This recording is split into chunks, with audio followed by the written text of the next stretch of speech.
na wasalimu salamu takatifu,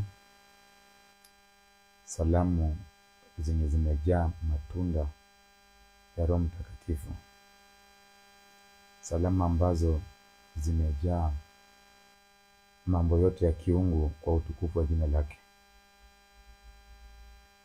Nataka kuzungumzia ya kwamba Mungu pekee ndiye masomo. Na maanisha nini? Ya kwamba katika maisha tumekuja hapa kwa ajili ya kusoma. Kusoma nini? Tumekuja kusoma kujua Mungu na kufanya yale ambayo anahitaji tuyafanye. Kwa sababu gani? Yeye ndiye ametuleta katika hii dunia. Na yeye ndiye anatuambia kwamba anajua mipango zote ambazo anatupangia katika maisha. Ako na maisha yetu kabla hajatuumba, ako na maisha yetu baada ya kutuumba, na ako na maisha yetu tena baada ya kuondoka katika mwili huu wa nyama na damu.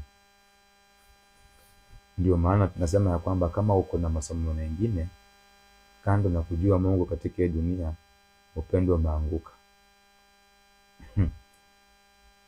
Kwa sababu gani nisema ya kwamba Mungu pekee ndio masomo tunahitaji katika hii dunia? Yeye mwenyewe anatuambia kwamba tumtafute kwanza. Mengine yote anajua ya kwamba tunahitaji, na hata kuna mambo mengine ambayo tunahitaji na sisi wenyewe hatujui, lakini yeye anajua na anatupatia bure. Hiyo ndio anatuambia. Lakini baada ya sisi kujua kwamba yeye ndio kila kitu katika maisha yetu. So tunajuaje Mungu? Tunajua Mungu kwa masomo ya Roho Mtakatifu, vipawa vya Roho Mtakatifu. Hivyo ndio vipawa ambavyo vinatusaidia kumtambua Mungu na kutimiza matakwa yake. Vipawa vya Roho viko juu ya vipawa vya mwili. Vipawa vya Roho ni nini? Wakati tunazungumzia vipawa vya Roho, Mungu mwenyewe anasema ya kwamba nimewapa vipawa vya Roho: uinjilisti, umetume, ualimu, kutia watu moyo. Ani mambo yote ya kiroho ni hayo. Vipawa vya mwili pia tumepewa. Vipawa vya mwili ni kufanya hiyo kazi ambayo unafanya, kama wewe ni daktari, kama wewe ni injinia, kama wewe ni mfanyabiashara, kama wewe ni mtu wa kuchimba migodi, kama wewe ni mtu ambaye unafanya kazi yoyote ambayo inamtukuza Mungu. Hicho ni kipawa cha mwili Mungu amekupatia bure. Tena usijivune nacho, usione ya kwamba ni nguvu yako ama kitu kingine chenye umefanya ndio ukapata hicho kipawa. Vipawa vya Roho tunapewa bure. Kabla hatujazaliwa Mungu anatupea, kabla hajatuumba alishajua. Vipawa vya mwili, wewe kuwa dereva, usifikiri ya kwamba ni kazi yako na bidii yako ya maisha. Hapana. Wewe kuwa mwanajeshi, usikuje ukajidanganya ukafikiri ya kwamba ni bidii yako na training ambayo ulipita. Hiyo ndio mpango ya mwili, kipawa cha mwili ambacho Mungu amekupatia. Mwingine amepewa uinjinia, mwingine akapewa udereva, mwingine udaktari, mwingine amepewa kuwa rais, na mwingine amepewa kuwa tofauti katika maisha, katika njia ile na ile nyingine. Vipawa vya mwili ambavyo vinatusaidia katika hii dunia pia. Unaelewa? So katika hii maisha kuna vipawa vya mwili ambavyo vinatokana na Mungu, na kuna vipawa vya Roho. Naye akasema ya kwamba vipawa vya Roho ambao ndio kazi ya Roho Mtakatifu viko juu ya vipawa vya mwili. Akasema mwenyewe kwamba vipawa vya mwili vinategemea na vinasonga katika maisha kulingana na wewe kupitia kwa vipawa vya Roho. Kipawa cha Roho kinajisimamia chenyewe, lakini kipawa cha mwili kinategemewa kipawa cha Roho. Inamaanisha kwamba bila kipawa cha Roho, kipawa cha mwili kimeisha, hakiwezi kusonga. Hivi ndivyo vile iko. Ndio hii mwili iendelee kutembea na kufanya mambo mengine yote, lazima ukaweze kuwa na nini? Na hewa ya kupumua. Ukikosa kupumua, hii mwili haitasonga mbele. Sijui kama tunaelewana. So Kipawa chochote cha roho kiko juu ya vipawa vyote na kila kitu chini ya jua, na vitu vyote chini ya jua vinategemewa kipawa cha roho. Na ndio maana unasikia kwamba injili ni shule, vipawa vya roho. Unaposikia kwamba injili ni shule, lazima utapata kuuliza mwalimu ni nani? Mwalimu ni Mungu mwenyewe, na anasema ya kwamba unapompata yeye hauhitaji mwalimu mwingine. Aish mpendwa, unapokuwa na vipawa vya roho, unapokosa hata kipawa cha mwili, utaendelea katika maisha, na hakuna vile unaweza kukua ya kwamba umekataa kipawa cha roho na unataka cha mwili na ufaulu. Ni ngumu. Nakuja tu kukueleza bure. Hakuna mtu yote ambaye anajifanya mjuaji ya kwamba anakataa kipawa cha roho, ya kwamba ndio kikubwa kuliko kipawa cha mwili, anaanza kuabudu kipawa cha mwili akitegemea, alafu huyo mtu afaulu. Ni ngumu. Nakwambia bure, ni ngumu. Mtu yote chini ya jua hapa, kila kitu chini ya jua, kama wewe ni mwanadamu, unafaa kujua kitu moja, ya kwamba wewe unategemea kuishi katika hii dunia. Kile ambacho kinakufanya uishi katika hii dunia ni kipawa chako cha roho ambacho Mungu amepatia kila mtu chini ya jua. Hicho kipawa, vile kila mtu amepewa kipawa cha mwili, na anajua hakuna mtu anakaa katika hii dunia na ana kipawa cha mwili, ako nacho. Vile Mungu alipeana vipawa vya roho, akasema kwamba ni mimi ninapeana kulingana na vile mimi nimependezwa na mtu. Hivyo hivyo tena tu ndivyo vile Mungu alipeana tena vipawa vya mwili. Ndio maana Mungu akakuchagua akasema wewe utakuwa rubani. Mwingine Mungu akamchagua akasema wewe utakuwa mfanyabiashara, utauza mahindi. Mwingine atauza nyama, mwingine atauza nyanya, mwingine atakuwa anauza nguo. Mpendwa, usikuje ukajidanganya ukafikiri ya kwamba ni masomo yako na nguvu zako, ani kutumia akili yako ama uganga ndio umekufanya, ama mambo mengine, connection ama wizi ama kitu yoyote ndio imekufanya ukapata hicho kipawa. Kila mtu katika chini ya jua amepewa vipawa viwili. Vipawa vya roho ni kuhubiri injili. Hiyo ndio kipawa kikubwa katika maisha ya kila mwanadamu, kumtambua Mungu na kutimiza matakwa yake yote. Hichi kipawa cha roho ndio kitakusaidia kuelewa kipawa chako cha mwili, na maisha yako yataendelea kusonga vyema. Unafaa kuelewa hivyo. So unaposikia kwamba injili ni shule, mwalimu wetu ni Mungu, na yeye anasema ya kwamba ukishampata hauhitaji mwalimu mwingine. Mpendwa, hata ukizaliwa ukose wazazi, ukizaliwa ukose watu ambao watakuzingira katika hii dunia, utaendelea kuishi. Adamu alipokuwa katika hii dunia, kabla ya Hawa kuumba, aliendelea kukula, aliendelea kuishi. Mambo yake yote haikupungukiwa kwa sababu hajakuwa na Hawa. Hapana. Katika hii dunia unapokuwa na Mungu, unapokosa kila kitu ambacho wanadamu wanaona na macho makavu, muradi haujakosa muumbaji. Unaweza kosa viumbe lakini usikose muumbaji, kwa sababu unapokuwa na muumbaji, nataka nikwambie, umeshaweza kila kitu, umeshafika, umeshatosha. Lakini unapokosa muumbaji na uko na viumbe ambavyo vinakufanya uone ya kwamba umefika, hiyo pesa uko nayo, hayo masomo uko nayo, hiyo connection uko nayo, huo ujuaji na ukora ambao uko nao, ile heshima ambayo dunia imekupatia uko nayo, isikudanganye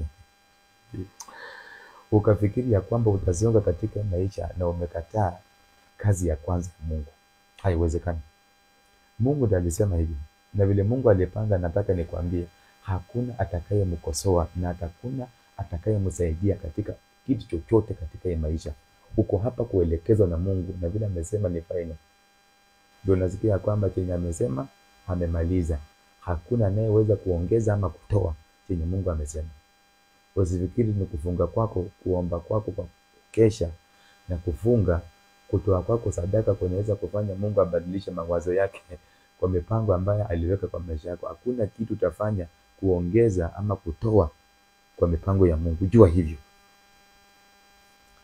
Ndio maana Mungu akasema Roho Mtakatifu ni mwalimu tosha. Ukimpata huyo, walimu wengine wasikusumbue. Ndio maana unapokuwa na Mungu, hata unapokosa mwalimu wa masomo ya mwili, unaendelea.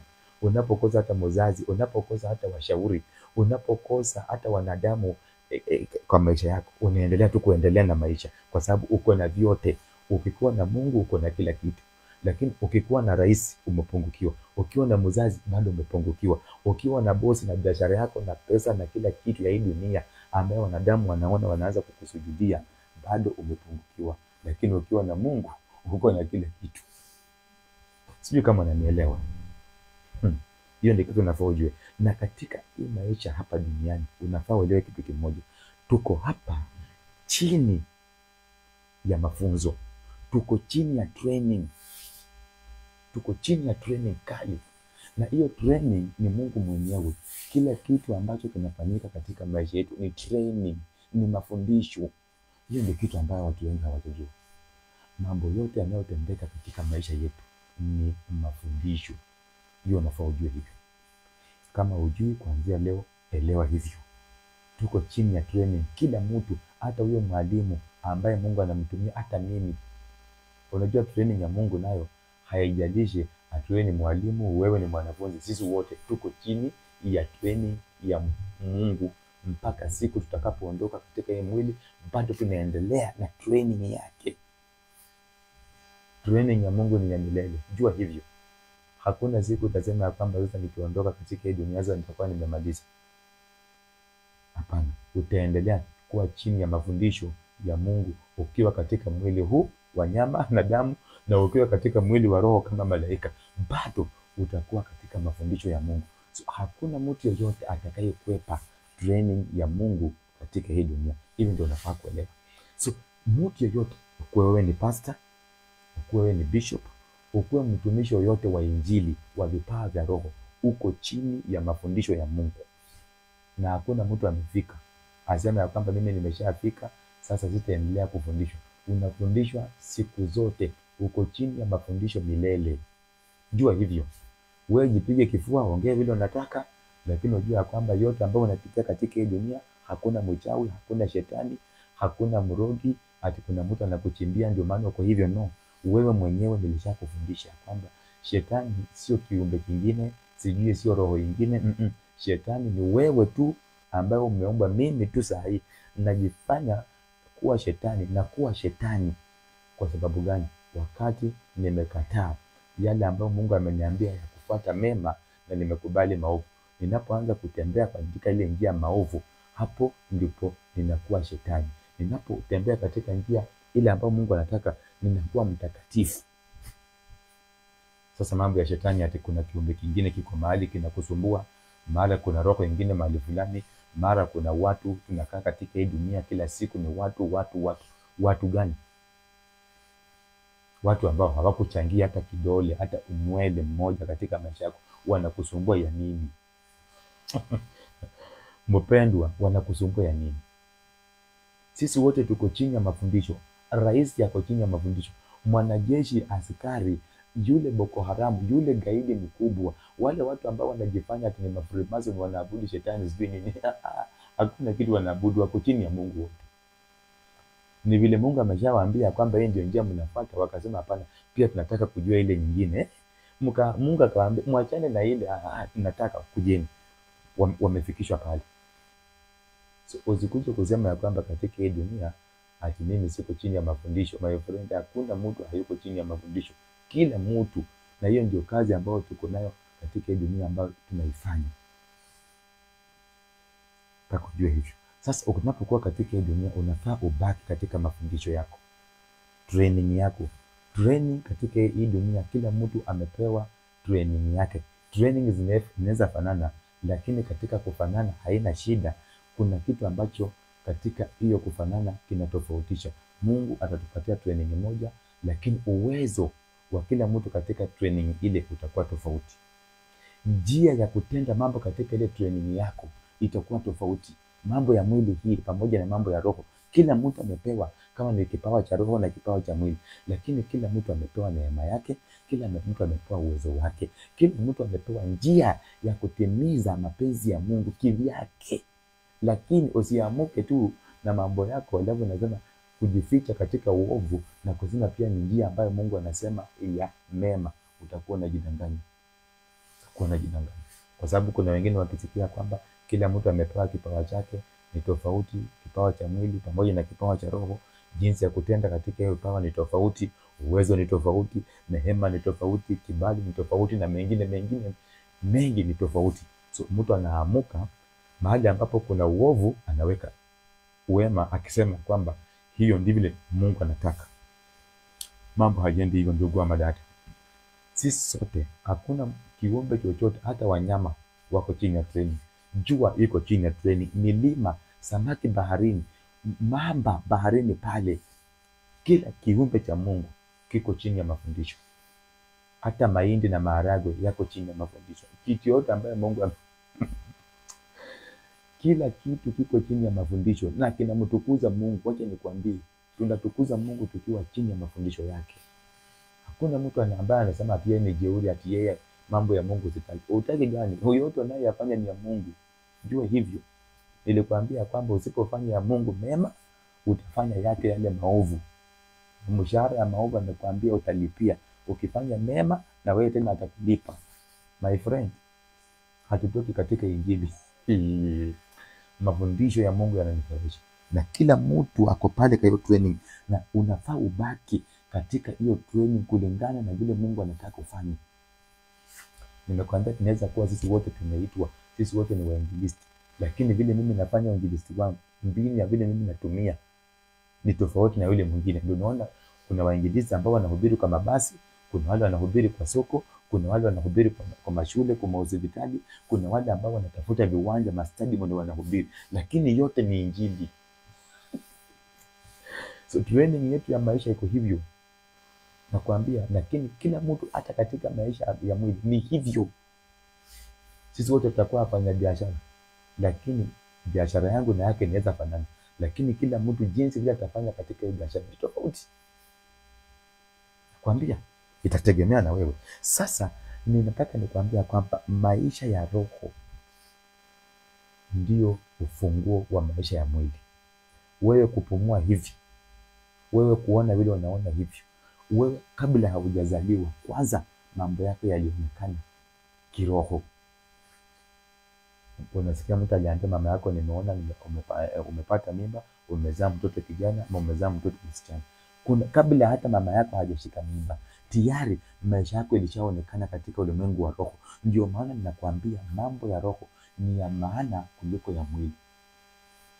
Sijasema kwamba mambo ya mwili ni mbaya, hapana. Hapana. Mungu mwenyewe anasema, je, chakula na mwili ni kitu gani ya maana? Chakula na mwili. Mwili kwanza ni ya maana kuliko chakula. Kama una mwili unakula wapi? Mwili kwanza, chakula. Mungu anasema kwamba mnafikiri ya kwamba mavazi yako haya, hii nguo yangu na hii kidole changu ni kitu gani cha maana? Hata huu mgongo wangu ni kitu gani cha maana? Mavazi haiwezi kuwa ya maana kuliko mgongo wangu, kuliko hii meno yangu. Mungu anasema hivyo. So kama Mungu amesema kwamba mambo ya roho ni ya maana kuliko ya mwili, imeandikwa na imeisha. Wewe pingana, wewe kataa, lakini hata unapokataa usifikiri ya kwamba sasa unafanya jambo lingine mpya ama ambalo litanishitua. Hakuna. Unapokataa mema uko kwa mabaya, na yote ni ya Mungu. Nakwambia hivyo, yote ni ya Mungu. So umetokea watu mahali umeenda kujivuna ukisema ya kwamba wewe umeshinda Mungu, unafanya mambo yako. Umetokea wapi? Umekataa mema, umeenda kwa mabaya. Hapo ndio unajivunia kwamba sasa uko na uhuru, unafanya mambo yako. Na hapo kwa hiyo mema, kwa hiyo mabaya umeenda, hapo ni Mungu. Baada kwa hapo umeenda wapi sasa ndugu na dada? Umejidanganya vipi? Maisha hii dunia, sisi sote tuko chini ya mafundisho, na mafundisho haya ni kumjua Mungu peke yake. Ninakwambia katika hii dunia tumeletwa tu kwa lengo moja, kutambua Mungu. Kukula kwetu Mungu anajua. Hajatuambia kwamba tukule ndio tumtambue kwanza. Katika akili zetu, katika mioyo zetu, katika nguvu yetu, miili zetu zote, kitu cha kwanza ni kutambua Mungu. Lakini sisi tunataka tukule kwanza, tunafaa tuvae kwanza, tunataka tukue na mahali pa kulala. Lakini hatujui hii kukula anayetupea ni nani? Kulala anayetupea ni nani? Kuvaa anayetupatia ni nani? Pesa ambayo tunahitaji anayetupatia ni nani? Hatutaki, lakini tunahitaji tu pesa. Tunahitaji tu pesa. Lakini hatujui vile zina mahali zinatoka. Hatujui wakati tumezipata tunafaa tutumie katika jinsi gani. Hatuelewi. Alafu tunaanza kujidai hapa ya kwamba nimekuambia maisha yote ya roho ndio kila kitu katika maisha yako. Kipawa ambacho Mungu alikupatia cha roho, hiyo kipawa Mungu alikupatia kufanya watu wamjue, watu wajitenge na dhambi, kitakusaidia katika biashara yako kusonga. Kitakusaidia katika kazi yako, kama wewe ni rais, kama wewe ni mfalme, kama wewe ni askari mwanajeshi, kama wewe ni daktari, wewe ni engineer, wewe ni contractor, wewe ni nahodha. Kipawa chako chochote cha mwili kinategemea kipawa chako cha kwanza cha roho ambacho Mungu amekupea na akakwambia hichi kipawa cha mwili kinafaa kutegemea hapa. Sasa unataka kuniambia ati sasa Mungu ameumba macho, sasa macho Mungu mwenye ameumba macho, sasa Mungu anategemea macho badala ya macho itegemee Mungu. Sasa macho ndio imekuwa tena Mungu. Haiwezekani. Hakuna vile Mungu atakuomba hapa ukuje na mambo yako ya upumbavu na kuanza kutuambia kwamba sasa wewe unajua kwamba ati Mungu anakuhitaji. Kama kuna mwingine nimesikia pale yule jamaa wa Tanzania ati sijui anaitanga nani ati baba maandamano ama nani. Kuna jamaa hapo Tanzania anasema kwamba ati Mungu anamhitaji, hahitaji Mungu. Alikujaje katika dunia? Alikuwa anahubiri injili akizungumzia Mungu yupo. Sasa yeye amerogwa akili, mpumbavu umeingia ndani yake. Sasa anasema kwamba Mungu hayupo.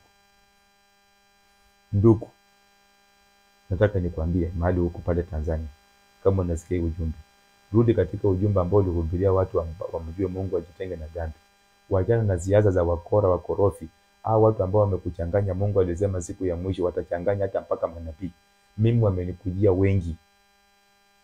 Sasa wewe ndugu, rudi tu pale mahali.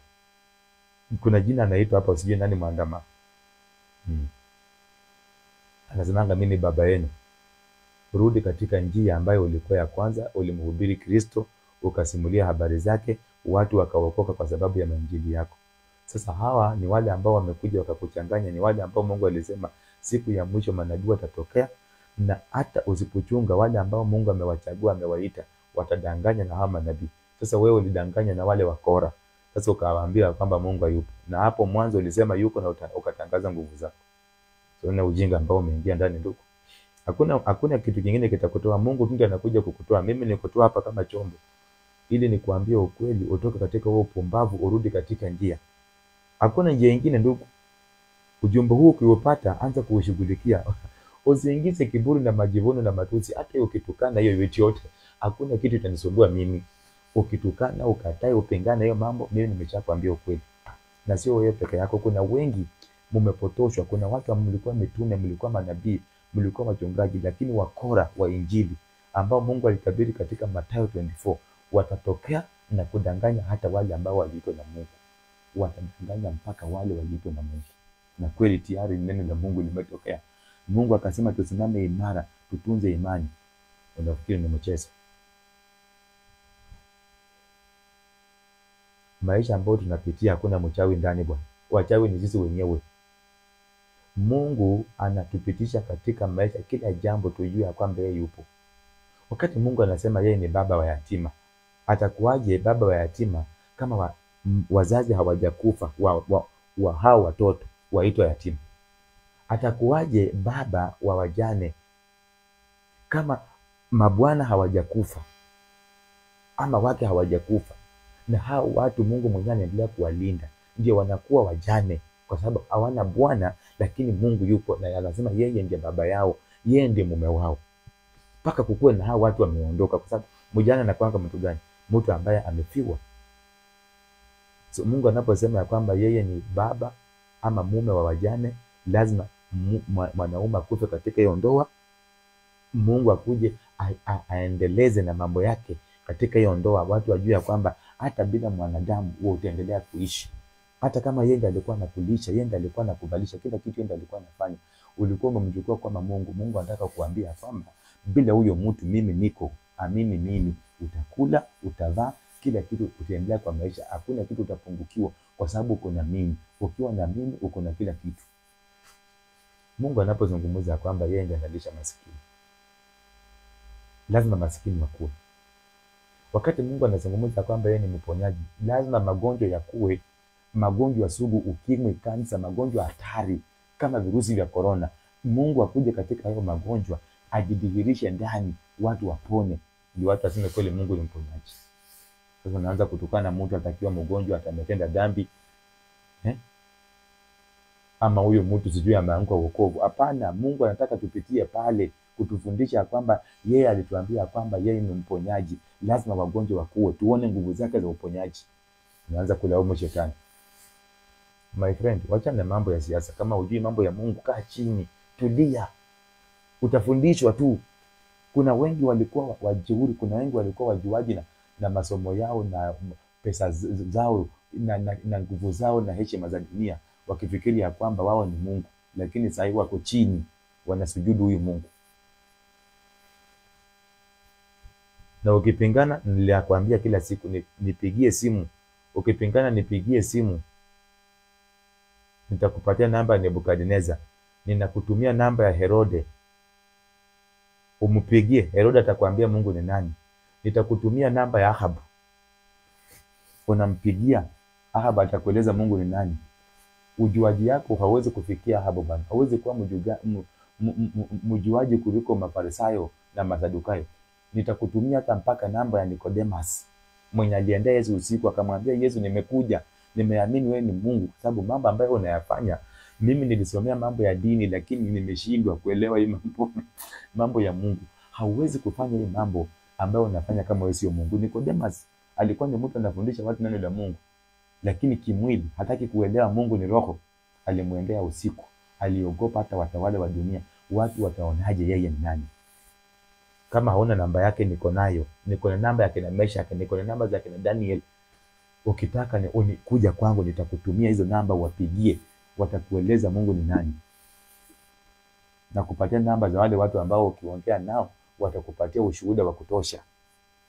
Kupatia namba za wale watu ambao ni wakina data ni nakora.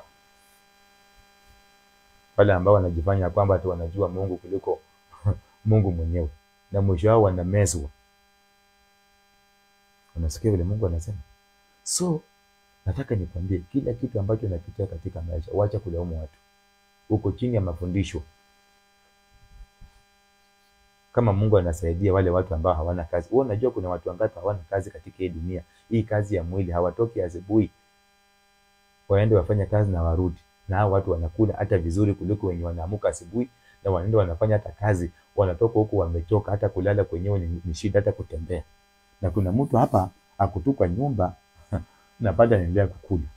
Pako unashangaa, unakuja na mistari mingi ya kusumbua ule mtu asiyefanya kazi azikule. Kumba hujui ni kazi gani. Wewe unafikiri ni kazi gani Mungu alikuwa anazungumzia? Mtu mwenye afai kukula. Unajua ni kazi gani? Kazi ambayo Mungu alikuwa anazungumzia ni kazi ya kumtangaza. Kama uweze elezea watu Mungu ni nani, ulikuja katika hii dunia, nguvu zake na uwezo wake, uweze elezea watu wao hawafai kukula. Mkafikiri ni kazi ya kuamuka kwenda kubeba simiti na kubeba mawe kwa mjengo, ama kazi ya kuamuka asubuhi kuamukia kwa soko na kununua nyanya na kukuja kuweka mali na kuuzia watu. Mungu hakuzungumzia hiyo kazi. Mungu alikuwa anazungumzia kazi gani? Kazi moja. Kila mtu ambaye ni mwanadamu, kiumbe chake ambacho ameumba, kiko na kazi moja. Kazi ya kuambia wengine ya kwamba Mungu yupo. Kushuhudia wengine nguvu za Mungu. Hiyo ndio kazi Mungu alikuwa anazungumzia. Kama haufanyi hiyo, hata kukula haufai kukula. Mkakuja mkadanganywa ni kazi ya udaktari, ni kazi ya uinjinia. Ukadanganywa ni kazi ya kuwa nahodha. Ukadanganywa ni kazi ya kukuwa rais. Hiyo ni kazi. Ni sawa, lakini sio kazi yenye Mungu alikuwa anazungumzia ya mwili. Mungu alizungumzia mtu ambaye hazingatii kipawa chake cha roho na kufanyia kazi kipawa chake cha roho. Huyo mtu hafai kukula. Hayo ndio mafundisho Mungu alikuwa anafundisha. Sasa kama wewe uko hapa katika hii dunia, umekataa kuhubiria watu mambo ya Mungu, umekataa kueleza watu vilivyokuja kwa hii dunia na nguvu za Mungu, na kuelezea watu uwepo wake, na kuelezea watu wajitenge na dhambi, watu tukae maisha matakatifu, na tayari Mungu amekufundisha, uko busy na shughuli za maisha hii. Uliza watu waliokuwa wakati wa Noa. Sio wewe kwanza. Sio wewe wa kwanza. Wakati wa Noa tulikuwa na watu my friend, walikuwa wanaoa, walikuwa wanafanya biashara, walikuwa wanasoma, walikuwa busy na maisha vile sasa tuko busy tukisema kwamba uchumi ni mbaya, kasongo hapa Kenya, kasongo sijui nini, maisha imekuwa ngumu. Ilikuwa hata hivyo wakati wa Noa. Noa akaambia watu mtubu dhambi zenyu, safina iko hapa muingie ndani. Wakapuuza.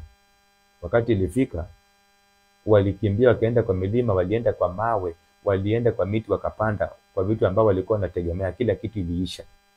Wakati tunasikia neno la Mungu, ujuaji wachana na ndugu. Dada, wachana na ujuaji. Mimi nakwambia hata kama wewe ni rais, nakwambia hata kama wewe ni mfalme, bora tu wachana na ujuaji. Hata kama wewe ni mwanajeshi, wachana na ujuaji. Hata kama wewe ni gaidi kiasi gani, ukisikia habari za Mungu mwenye nakwambia hizi za bure hizi, wachana na ujuaji. Nakwambia bure. Tulia. Sikia habari za Mungu, tulie bwana. Ushuhudie yeye ni nani. So kazi ambayo tuko nayo katika dunia ni masomo. Kuna vitu tumepitia ndani. Mungu anasema amtegemee mwanadamu amelaaniwa. Hata wengine mmefutwa kazi, si ya kwamba ataamua kufanya kazi mzuri, hapana. Mungu aliona kwamba umechukua boss kuwa Mungu wako. Mungu akataka kuonyesha kwamba wacha kwanza hii boss, kwa sababu yeye unaona amekuandika hii kazi. Huyu boss nani anamfanya pamoja? Nani anamfanya vitu zake hizo zenye unafanya hizo ziendelee? Mungu anasema kila kitu katika hii dunia ni mali yake. Kila kitu iko katika hii dunia ni cha Mungu. So wewe unapoona bosi, unaona ya kwamba huyo bosi ndiye anafanya uishi, anafanya ukule, bila huyo bosi hautaendelea. So Mungu anakuja anasema sasa hii kazi imeisha. Sasa ndio akuonyesha kwamba hata bila hii kazi ataendelea kukulisha. Anapoona unaabudu rais, kila mara rais anaenda ni wewe ndio uko tu pale, unaona, unajua kwamba utatoka na kitu. Rais ndiye amekuwa Mungu wako, mfalme amekuwa Mungu wako. Kuna wale ambao magendo imekuwa Mungu wenu. Hiyo ndio vitu mnaabudu. Vitu za ukora, vitu ambazo haziambatana na mapenzi ya Mungu. Hizo ndio mnaabudu na zinawapatia pesa nyingi. Dili moja inakupatia milioni, ambayo mtu anafanya kazi miaka 10 na hata milioni hajaipata. Na wewe umepata kwa siku moja, umepata kwa dakika moja. Sasa unaanza kujipiga kifua ukiona ya kwamba wewe ndio mjuaji, wewe ndio uko na akili kuliko wale wengine. Siku ya leo, kama kipawa cha roho, kazi ya roho ambayo Mungu alikupatia katika hii dunia ushughulikie, wacha kukula. Kila mtu amepewa kipawa cha roho na kipawa cha mwili. Ndio maana katika vipawa vya roho kuna wainjilisti, kuna mitume, kuna manabii. Katika vipawa vya mwili kuna madaktari, kuna madereva, kuna mainjinia. Na hiyo yote ni kazi ya Mungu. Usianze kuniambia kwamba ni hiyo masomo yenye ulisoma ukapita. Hiyo masomo yeye ndiye alikupatia uzima. Unajua ni watu wangapi walisoma wakapita kukuliko na sahihi wako? Wacha kuja kuongea hapa vitu zingine za upumbavu ya kwamba ati mimi kufika kwangu nimefika hapa nimesumbukana, nilikuwa nateseka, niliuza paka shamba, sijui. Mnatishianga watu na statement zingine hata nimesumbukana. Umesumbukana nini? Mimi kwa maisha sijasumbukana my friend. Mimi kwa maisha sijasumbukana. Mimi kwa maisha nimepangwa na Mungu. Upumbavu yenye tuko nayo ni kusema kwamba atupangwangu. Utapangwa. Kuna siku moja nasikia tu kuna watu wanasema kwamba hawapangwangu. My friend, kama ulipangwa kukuja kwa hii dunia, utapangwa kwa mambo yote. Mungu anaambia Yeremia, Bwana nilikupanga hata kama hujaonekana hapa kwa hii dunia. Mimi nilikuwa na mipango yako. Sasa usikuje kufungua mdomo na kubweka tu, wewe bado ni kijana, hata hautafanya unabii. Utafanya unabii kwa lazima. Na Yeremia alifanya hiyo unabii. So mambo ya kuamuka tu asubuhi na kusema tusipangwangu, peleka mahali nyingine. Na ni upumbavu na ni ujinga na ni ushetani. Utapangwa kwa sababu ukukuja kwako hapa kwa hii dunia ulipanga. Mungu mwenyewe anasema katika Yeremia, mimi ninajua yale ambao nimewawazia, yale ambao nimewapangia. Sasa wewe unakuja unaanza kubweka hapa ati sipangwangu. Utapangwa. Kama rais anapangwa, mwanajeshi anapangwa, mfalme anapangwa, watu wa vikundi sijui FBI sijui DCI, kila mtu anapangwa. Sasa wewe ni nani unakuja kuniambia taupanga? Tafuta watu wengine ambao hawajapata ufahamu, ndio utacheza na akili yao, Ukiwadambia hivyo wataamini ya kwamba upangwe. Mimi najua kila mtu anapangwa. Kama mimi mwenye hapa hivi sasa ninapangwa, hata kukuja kwangu sasa kukuhubiria hapa Injili nimepangwa. Sasa wewe ni nani ukuje uniambia kwamba upangwe? Kwa hiyo dunia nani apangwi? Nilikwambia unapangwa na kile kitu ambacho unaabudu. Na kile ambacho unaabudu ni Mungu. Na Mungu anajidhihirisha katika wema na mabaya. Hiyo ni vitu viwili anayofanya. So kama utapanga kwa mema, utapanga kwa mabaya, na huyo Mungu ndiye amekupanga. Sasa usikuja hapa na uwazi wako na kuonekana kwamba sasa wewe umeshinda Mungu. Hakuna mtu ameshinda Mungu. Alafu tunaanza kutembea na mistari, tunaanza kutembea na mafundisho yenye hatuelewi. Unasoma tu mstari kwa Biblia na unaamuka nao. Wasiofanya kazi wasikule, na kazi yenyewe haufanyi. Unakula tu kwa sababu ya neema ya Mungu. Mtu yote ambaye anakula na ashughuliki na kazi ya roho ambaye Mungu alimpatia. Wewe ni pastor hapo, ushughuliki na kazi ya roho Mungu alikupatia. Wewe kazi yako tu ni kuamuka na kuanza kuitisha watu pesa. Mimi ni full time minister. Mnitumie pesa niko kwa mlima. My friend, peleka upumbavu mahali ambapo kuna huo upumbavu. Lakini sisi ambao tumejua mema ni nini, hatutakuruhusu ukuje na upumbavu, ukuje na ubaya kwa wema, alafu tuchanganya kwamba ni wema. Utafuta kwingine. Hata nafasi hautapata. Hata kama unakaa na rais, hata kama unakaa na mfalme, jua kwamba hautapenya hapa. Hapa ni ngumu. Nakwambia ukweli, ni ngumu hapa. Injili tunaendelea kufundisha watu Injili kwa sababu kufika kwetu mahali tumefika hapa ni Injili. Na kupumua kwetu na kila kitu ambacho tunafanya katika dunia ni Injili. So hautakuja na mawazo yako na kutafuta akili zako za kutaka kututishia hapa. Tuache Mungu tuanze kukufuata na mawazo yako ya kupumbavu. So nataka nikwambie siku ya leo, ujua kwamba kila kitu unapitia kwa maisha. Nimekwambia ni hiyo kitu ambayo unapitia. Niliwafundisha juzi hapa, Mungu anasema hali zote ni zake. Kuna wakati wa kulia na wakati wa kucheka. Na hizo hali zote ni zake. Kuna wakati wa kukufa na kuna wakati wa kuzaliwa. Yote iko. So usikuje kutishia hapa watu ati kuna mtu ameroga mtu